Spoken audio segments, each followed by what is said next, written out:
Shalom Bapak Ibu yang dikasihi oleh Tuhan. Kita kembali dalam renungan Kita Sehat, Kita Kuat. Haleluya. Seperti biasa, sebelum kita masuk lebih dalam lagi ke dalam kebenaran firman Tuhan, saya ajak Bapak Ibu Saudara semua dimanapun berada, kita satukan hati, kita memuji dan menyembah Dia Bapa yang kekal. Haleluya. Jalan hidup orang benar akan ditentukan oleh kuasa kasih-Nya. Katakan bersama, orang benar. Amin.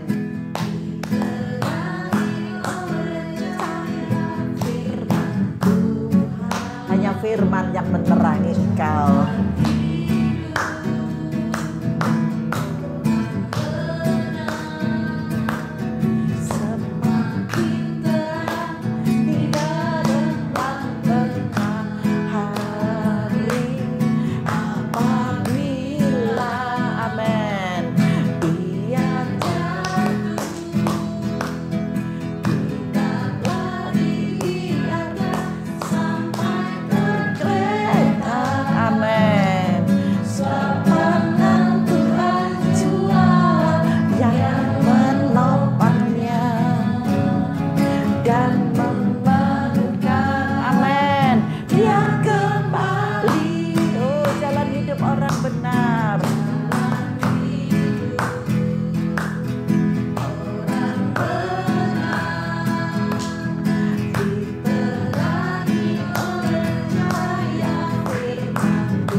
Bersyukur Bapa, hari ini Kau masih memberikan kesempatan bagi kami untuk menikmati kasih kemurahan dan anugerah-Mu. Bapa terima kasih. Bapa terima kasih. Bapa terima kasih. Haleluya. Engkau masih memberikan senyum-Mu bagi kami. Engkau masih tersenyum bagi kami Bapa. Kami bersyukur. Haleluya.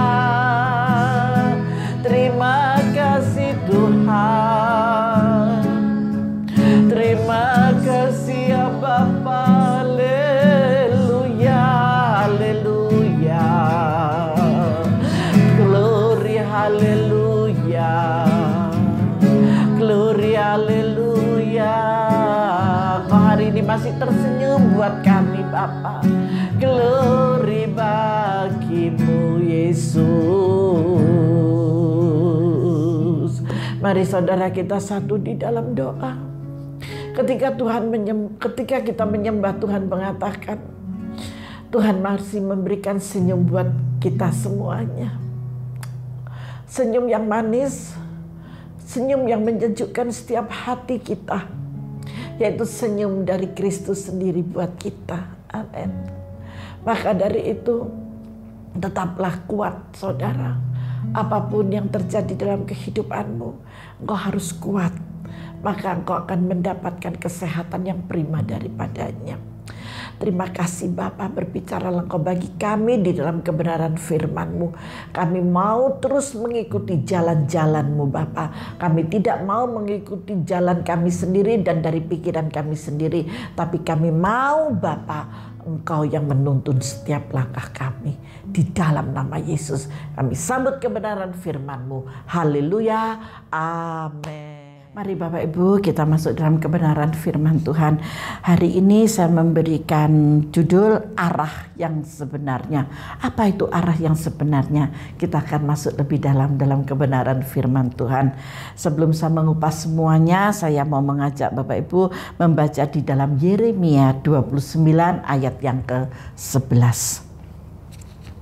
Sudah semua? Sudah siap? Dengar baik-baik. Oke, 1, 2, 3. Sebab aku ini mengetahui rancangan-rancangan apa yang ada padaku mengenai kamu.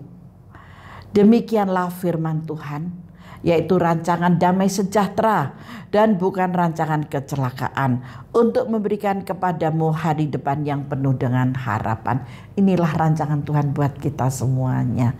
Jadi jangan ragu bahwa semua rancangan Tuhan itu adalah yang terbaik dan terindah buat kita. Dan pembacaan saya ambil dari Kisah Para Rasul 22, catat ya. Kisah Para Rasul 22 ayat 1 sampai dengan 22. Kita mau membacanya ya, satu perikop ini. Dengan cepat kita akan membaca, dan di sini itu berbicara tentang Saulus. Tapi kita akan baca Paulus berbicara kepada orang Yahudi. Hai saudara-saudara dan bapak-bapak, dengarkanlah apa yang hendak kukatakan kepadamu sebagai pembelaan diri. Nah, ketika orang banyak itu mendengar ia berbicara dalam bahasa Ibrani, makin tenanglah mereka. Ia berkata, aku adalah orang Yahudi, kata Paulus ya, lahir di Tarsus di tanah Kilikia, tetapi dibesarkan di kota ini. Dididik dengan teliti di bawah pimpinan Gamaliel dalam hukum nenek moyang kita. Sehingga aku menjadi seorang yang giat bekerja bagi Allah, sama seperti kamu semua pada waktu ini. Gitu. Jadi pelayanannya Paulus itu luar biasa. Dan aku telah menganiaya pengikut-pengikut jalan Tuhan sampai mereka mati. Nah, laki-laki dan perempuan kutangkap dan kuserahkan ke dalam penjara. Ayat 5. Tentang hal itu baik imam besar maupun majelis tua-tua dapat memberi kesaksian. Dari mereka aku telah membawa surat-surat untuk saudara-saudara di Damsyik, dan aku telah pergi ke sana untuk menangkap penganut-penganut jalan Tuhan yang terdapat juga di situ, dan membawa mereka ke Yerusalem untuk dihukum.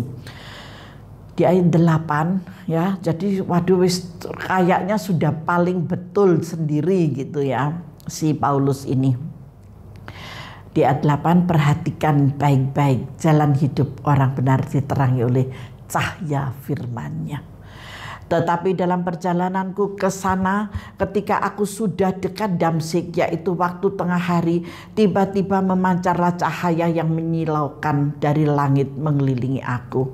Maka rebahlah aku ke tanah, dan aku mendengar suatu suara yang berkata kepadaku, Saulus, Saulus, mengapakah engkau menganiaya aku? Jawabku, siapakah engkau? Tuhan, katanya, akulah Yesus orang Nazaret yang kau aniaya itu. Wow.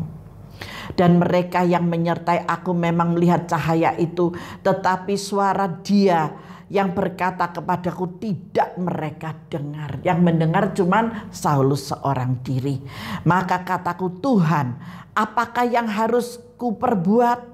Kata Tuhan kepadaku, bangkitlah dan pergilah ke Damsyik. Di sana akan diberitahukan kepadamu segala sesuatu yang ditugaskan kepadamu. Maka dari itu Bapak Ibu yang dikasihi oleh Tuhan, kita harus memilih roh yang taat ya. Jangan terus tinggal di dalam zona yang nyaman.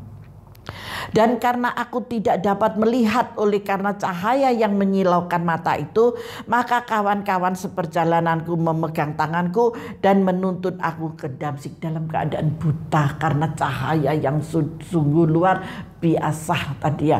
Jadi begitu jebret gitu, corona yang ada di mata itu pecah, kira-kira seperti itu ya. Di situ ada seorang bernama Ananias, seorang saleh yang menurut hukum Taurat dan terkenal baik di antara semua orang Yahudi yang ada di situ. Ia datang berdiri di dekatku dan berkata, Saulus saudaraku, bukalah matamu dan melihatlah. Dan seketika itu juga aku melihat kembali dan menatap dia. Lalu katanya, Allah nenek moyang kita telah menetapkan engkau untuk mengetahui kehendaknya. Nah, untuk melihat yang benar dan untuk mendengar suara yang keluar dari mulutnya. Jadi tidak sembarangan. Kalau Roh Kudus yang sudah memberitahu, Roh Kudus yang memimpin, itu adalah benar-benar yang dari Roh dan itu kebenaran. Sebab engkau harus menjadi saksinya terhadap semua orang tentang apa yang kau lihat dan yang kau dengar. Amin. Jadi Saulus tadi melihat cahaya dan Saulus mendengar panggilan namanya.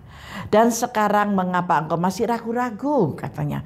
Jadi pikiran Saulus, hati Saulus ini masih ragu banget gitu ya. Bangunlah, berilah dirimu dibaptis dan dosa-dosamu disucikan sambil berseru kepada nama Tuhan. Sesudah aku kembali ke Yerusalem dan ketika aku sedang berdoa di dalam bait Allah, rohku diliputi oleh kuasa ilahi. Wow, luar biasa. Karena Saulus dipakai dan sudah dipersiapkan oleh Allah sendiri. Aku melihat dia yang berkata kepadaku, lekaslah, segeralah tinggalkan Yerusalem, sebab mereka tidak akan menerima kesaksianmu tentang aku. Kata Roh Kudus ya, kata Roh Allah. Jawabku, Tuhan, mereka tahu bahwa akulah yang pergi dari rumah ibadat yang satu ke rumah ibadat yang lain, dan yang memasukkan mereka yang percaya kepadamu ke dalam penjara dan menyesah mereka. Orang yang percaya Yesus, orang yang percaya firman Tuhan itu disiksa oleh Saulus ya.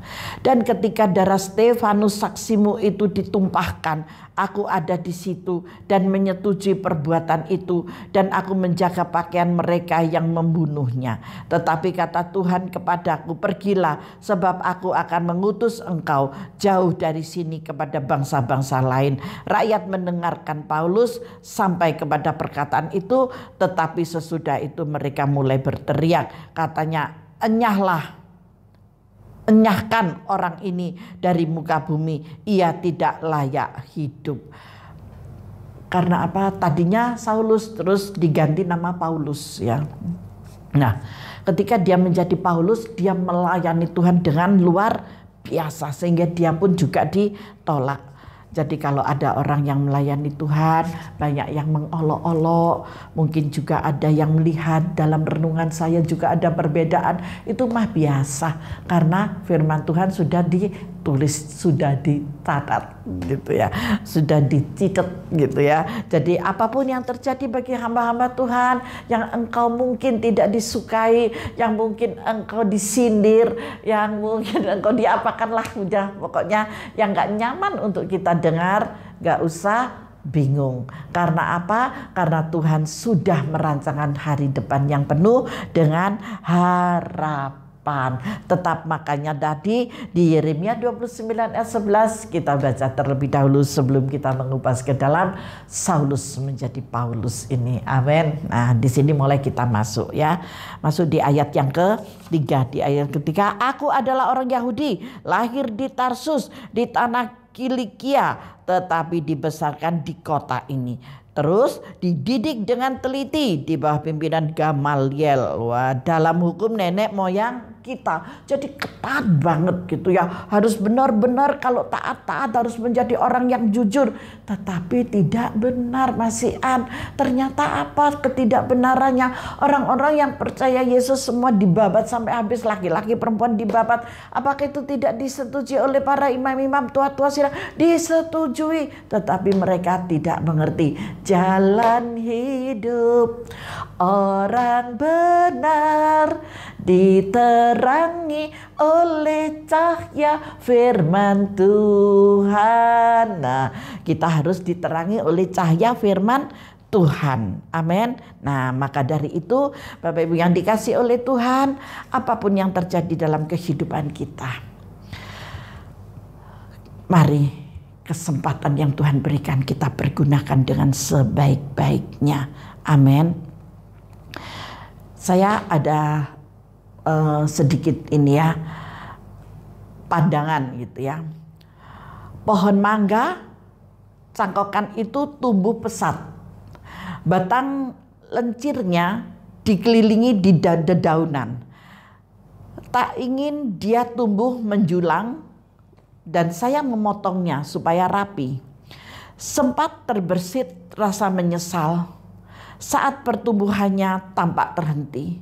Namun kira-kira sepekan sesudahnya tiba-tiba muncul berbarengan 5 buah tunas di ujung atas batang.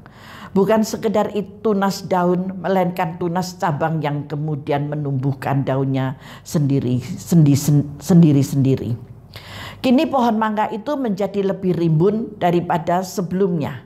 Saat pertumbuhannya ke atas dihentikan, pohon itu memaksimalkan perkembangannya ke samping. Bapak Ibu yang dikasihi oleh Tuhan, seringkali kita lupa apa yang sudah kita kerjakan, sudah berjalan di tengah-tengah, tahu-tahu harus terhenti. Jangan engkau takut, jangan engkau kecewa, jangan engkau menyesal. Karena Tuhan memiliki jalan hidup orang benar. Ketika engkau masuk di dalam satu pekerjaan gitu ya, pekerjaan A, pekerjaan apa aja udah. Yang tadi saya memberikan perumpamaan pohon cangkokan ini. Saudara sudah bertumbuh menjadi pohon mangga, tahu-tahu dicangkok harus dipotong gitu. Tetapi percayalah, dalam potongan itu ada tunas yang keluar. Kalau saudara sedang bekerja dan pekerjaan saudara terhenti, jangan engkau kecewa. Tuhan memiliki satu tujuan. Tujuannya apa? Yang pasti adalah yang terbaik dan terindah. Amin. Mungkin banyak hal yang mungkin banyak contoh-contoh lain, tetapi saya hanya memberikan contoh dari pohon mangga atau pohon apokat, pohon apa aja deh. Ketika sudah bertumbuh, dipotong, waduh kok dipotong, tetapi dia tetap akan bertunas dan akan menjadi lebih lebat, dia akan lebih rimbun lagi dan akan menghasilkan buah yang luar biasa. Demikian di dalam kehidupan kita. Amin. Jadi apapun yang terjadi dalam saudara, jangan saudara menyesal, jangan saudara kecewa. Waduh Tuhan kok seperti ini, janjinya mana, buktinya mana, katanya ada mujizat, ternyata bukan mujizat, aku harus mengalami seperti ini.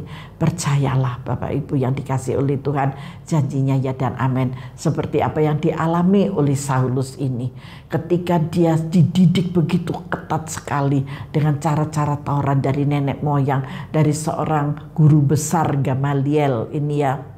Tetapi ternyata dia pergi untuk membabat sampai habis, tetapi Tuhan menemui dia. Kalau saudara sedang dipangkas, Tuhan mengerjakan sesuatu jauh yang lebih baik buat saudara. Amin. Jalan hidup yang ditempuhnya dengan tekun selama ini terpotong begitu saja. Namun itu justru menjadi titik balik dalam kehidupan Saulus. Sejak hari itu Saulus bertumbuh luar biasa dan mengenapi panggilan yang sejati dari Allah baginya. Ini tujuan Tuhan. Kalau saudara sedang bekerja dan enak nyaman, harus terpangkas, harus terpotong, masuk di dalam doa. Katakan, Tuhan, apa yang kau mau dari aku, dari saya. Saya mau mengikuti setiap jalan-jalanmu karena saya percaya. Yeremia 29 ayat 11 itu yang menjadi ketetapan buat saya percaya. Katakan saya percaya karena Tuhan jauh lebih mengerti dalam segala rancangan yang terbaik buat saudara. Amin. Jadi jangan ragu, jangan khawatir melalui firman Tuhan hari ini.